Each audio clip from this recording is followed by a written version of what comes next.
Alrighty guys, I had a couple guys were commenting and asking questions, and I'm not a very fast typer, so I figured I'd make another video talking about anhydrous and nitrogen. Uh, just got done here running today and moved up. We're into this field across the road here next. Tomorrow, today's Friday, tomorrow will be Saturday. I always jump at a chance to make a video, answer questions like that, because I try not to make videos that are just filler so much. I mean, do sometimes, but try not to make a whole bunch of filler videos, so I always jump at a chance to make a point of a video. There's my video that's got a point and whatnot. So I'm just going to read the comments here, and because I'll forget all the questions. Let's see. There, start at the top here. Scott or Riding Green was first. One a little more on the skip row. The reason, let's see, I gotta put, we skip a row, we put a rate and a half on the two outside units, which are those two right there, because it's putting a rate on for the number 11 row and the number 1 row. I don't know how is it. I can't remember how, or I'd have to fold it out and look at it when it's sitting there in the corn, but put a rate and a half on, because then it's putting an extra half rate right in the middle for the row that's not getting anything. It's putting a little extra for it, and then when you come back around the other pass, it puts the other half on, so that you're getting an even amount. It's not even, but you're getting a total amount over the full in the skip row. You're getting enough nitrogen there, it's just not in the skip row. And we don't run the 13th unit on here, or 12 and 13, or the ones out at the end, because then, like today, I was running along a fence row and in the road ditch, and if I was running that unit would have, on the outside of the row, that unit would have been hung clear out in the road ditch or into trees or light poles or anything else, because the guy had planted too close to that stuff anyways, and then put another unit out there, it would have just totally just plowed over whatever was there. So I hope that answers your question on why we only run a 1 unit or 2 units. That'd be 1 unit under what the planner is. Hope that answers your question there. Now let me see what the next one was here. Scott Vyers, I think.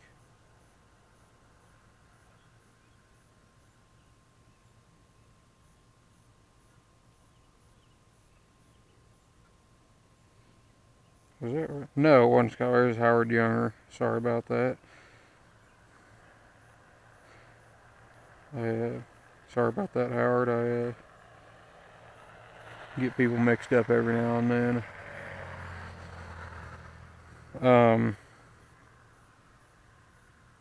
And yet the reason we only put 150 pounds on the farm, or today I was only running 120 pounds per acre, is because we get a credit from the beans decomposing, because beans fixate their own nitrogen, and so it means they make nitrogen. And so there's like a factor, around here we probably figure, I think we figure about 60 pounds per acre credit for beans, following beans.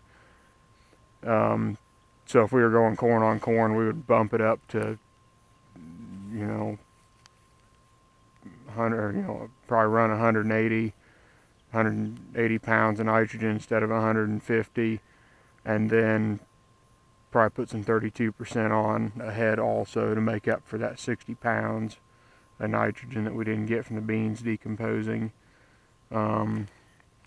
Like the guy today, I had been running 100 pounds per acre because he had put some 32% down ahead pre-plant, probably about 50 pounds or so in the bean stubble. But then he probably then I was running corn on corn, and so I was able to I ran it up to 120 pounds is what he wanted, with the side dress, and he probably went ahead and put more 32% on that same field also to make up for the bean loss. So that's why we only run 150 pounds instead of 200 pounds. And then we're also putting about 30 pounds on as starter when we do our own stuff. Also. Now back up here to Dan Whiteford. Had a few questions here. I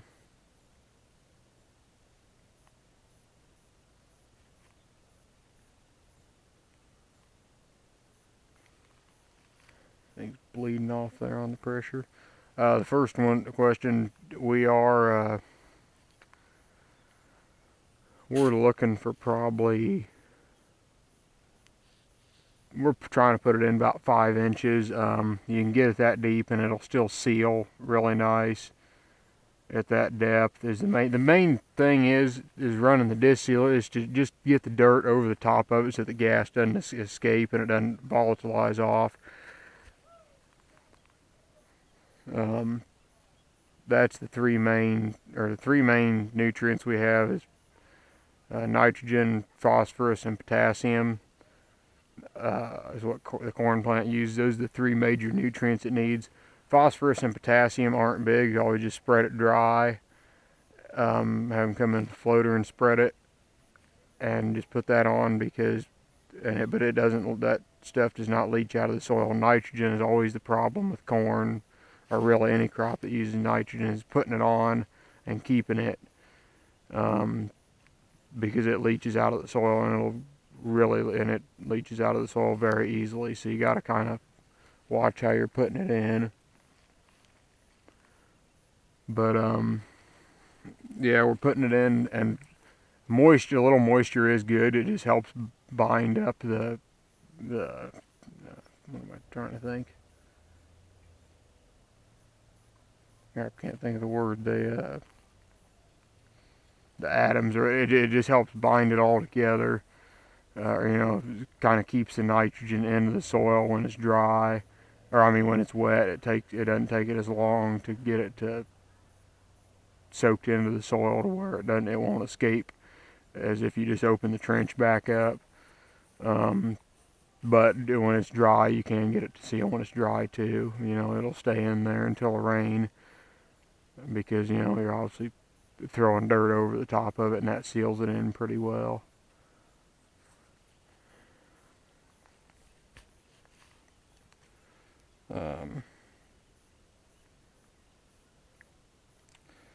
Okay, back to Dan Whiteford and Riding Green here with the 11th or the 12th unit missing, or 13th unit.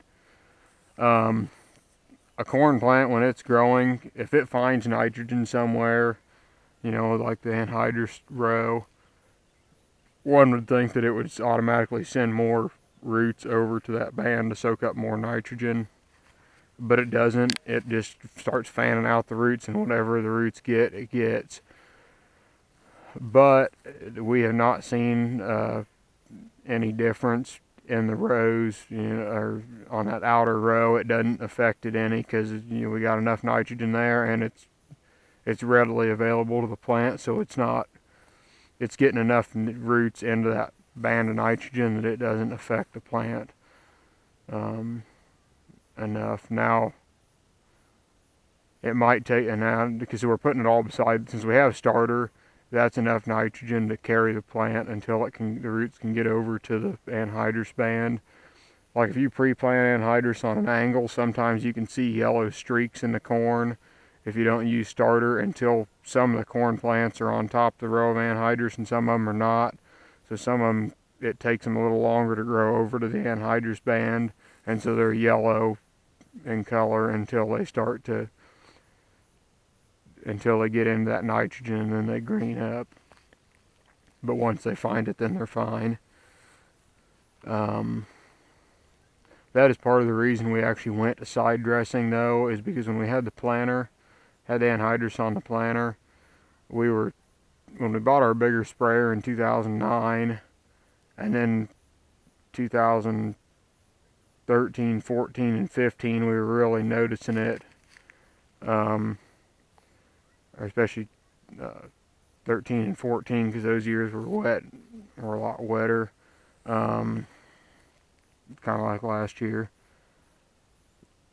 And we only had 6 knives on the planter, so really we had, let's see, if the units on the planter are sitting here, we had a knife here, and then we'd have a knife out here, so that the corn plant, this row would get out of this band, and this row would get out of this band, and this row would get from here, and then the row out here would get from this band of nitrogen. And that would work, and that worked pretty well. I mean, we never saw a yield decrease either there, any insignificant or any deficiency of the corn plant, or getting starved for nitrogen, until we got that bigger sprayer and it was wet. And what we would see is it would be, let's see if it was sitting, it would be rows 5 and rows 8 on the planter, because they run in between the duals of the tractor. And yeah, because the row sits right here, and so then we'd have the anhydrous right here. So they were getting already in between pack ground where the duals were running, because it was putting the row right there. And then the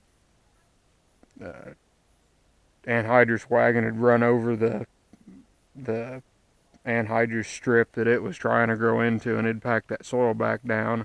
And then, so you could already see a little bit of a deficiency in a wetter spring from those 2 rows, just because they couldn't get the roots to get into that soil as easily as the ones out on the wings or something.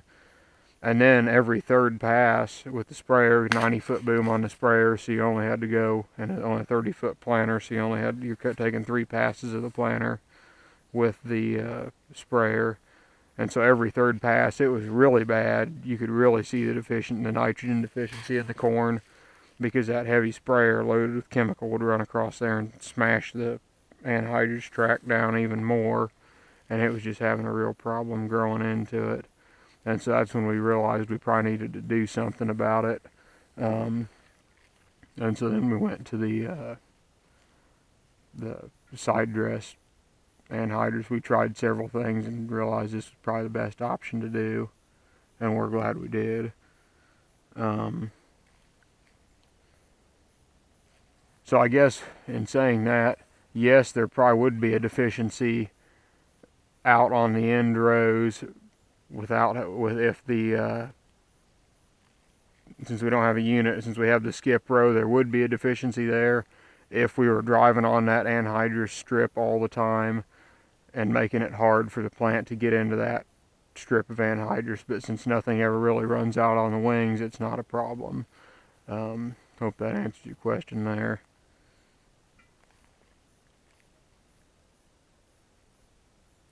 And yeah, we run this center wheel on this bar. It just helps the tractor pick it up. The tractor will barely pick it up the way it is, and so, but it has no trouble with that lift assist wheel, or hydraulic cylinder, and a big spring there to push it down.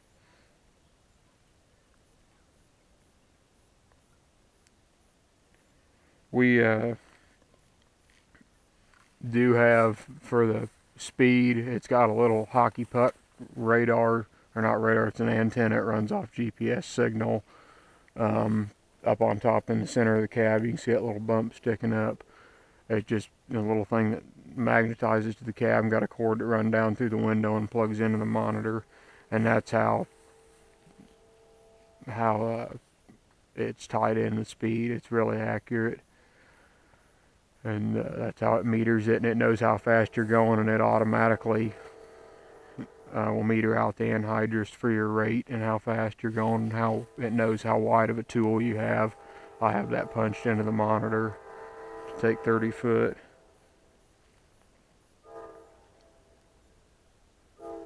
And actually, yes, acceleration does affect it just a little bit. If you accelerate quickly, it takes it a second to get the rate up. I have noticed that.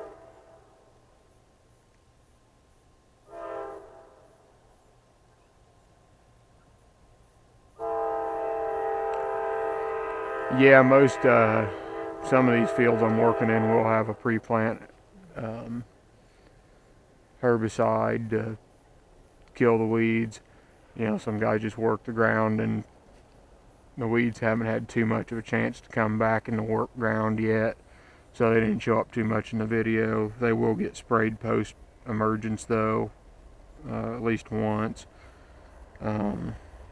just for whatever weeds are out there. It does tear out the weeds in this about an 8-inch wide strip here, so that it is a little, in a sense, a little bit of kind of cultivating just a little bit. And there's the train. I bet that's the busiest railroad tracks I've ever seen. I bet there's a train on that tracks 5-6 times a day. That anhydrous stinks. So I hope, guys, hope that answered your questions. And feel free to ask more questions. I enjoy having a video that's got a point to it, you know, or I'm not trying to come up with material as much or something to talk about.